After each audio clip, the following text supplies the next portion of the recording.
2019 WR450F is an all-new model. It's scored the YZ-based reverse cylinder design with the airbox up near the steering head and the exhaust exiting the back. The frame is new with a straighter top section for more rigidity, which in turn makes for a more stable ride. Fuel capacity has been increased officially to 7.9 litres, but a removable baffle pushes this up to nearly 9 litres and the fuel is held lower in the frame. Seat height has also been reduced by 10 millimetres from last year. Larger radiators have been fitted for better cooling, along with a fan as standard. And if you like technology, then you'll love the Power Tuner app. This is easy to use and actually works a treat. Half of my lap into my first outing on the special test loop told me that this bike is a lot of bike. Power is super strong from just off idle right up into the over rev, and there are no flat spots. After the first lap, I connected my phone and the Power Tuner app to change the power curve to suit the way I ride. Generally, I like a really torquey engine for trail riding, and I'm not so concerned with outright power. Each lap I made a few changes and settled on an easy to ride map.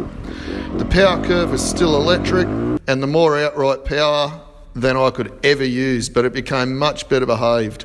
One thing that was not possible over the 2 days was to change the gearing. I would immediately change to a 52 tooth rear sprocket. This is not to increase snap off the bottom, rather the opposite, to let it pull up steep hills in second gear, making it more tractable. First gear would then be almost irrelevant in all but the tightest terrain. I would also consider swapping out the standard muffler for the GYTR Akrapovic slip-on pipe. Ironically, I found the 450 more of a handful riding on the special test track, which included a grass track section and enduro loop, than I did in the bush.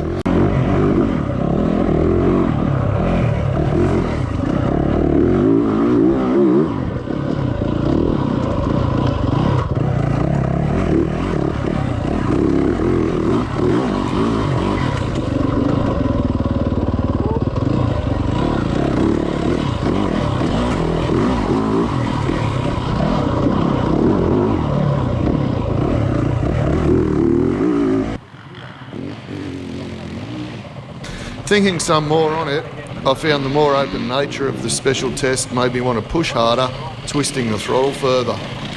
Once in the bush, the power was completely manageable and, more importantly, the bike much more enjoyable for me to ride.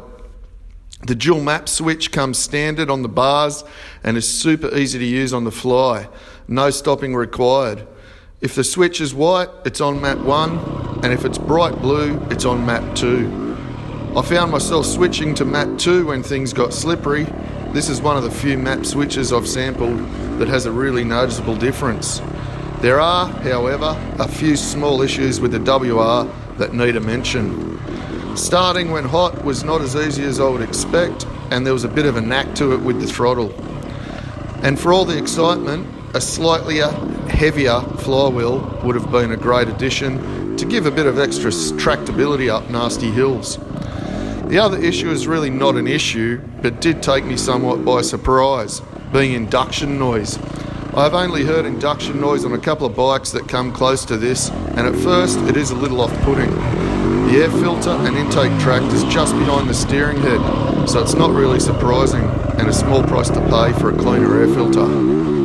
Gear changes are super slick, with no missed shifts, false neutrals or binding over the 2 days. Gear ratios are pretty good for a 5-speed gearbox, but as mentioned, I would like to make it a little shorter. Clutch, well, it works well and is no doubt reliable, but really it is time for Yamaha to move on from the cable to a hydraulic setup. For normal trial riding or racing, there is probably not much in it, but riding slow technical sections for extended periods of time sees the clutch finger get a workout.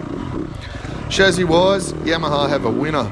Riding over a huge range of terrain is always going to show up shortcomings of any suspension, but luckily both front and rear are taken care of by KYB, and I would have to say that this is the most race-ready suspension that I've ever ridden out of the box. Weighing in at 73 kilos, I am on the lighter side of the development range, and springs are set up for an average rider weight of 82 to 86 kilos. Rider sag was set at 110 mil. I would consider dropping a spring weight, front or rear. or running more sag for trail riding duties. But in all honesty, the WR is pretty close to the mark.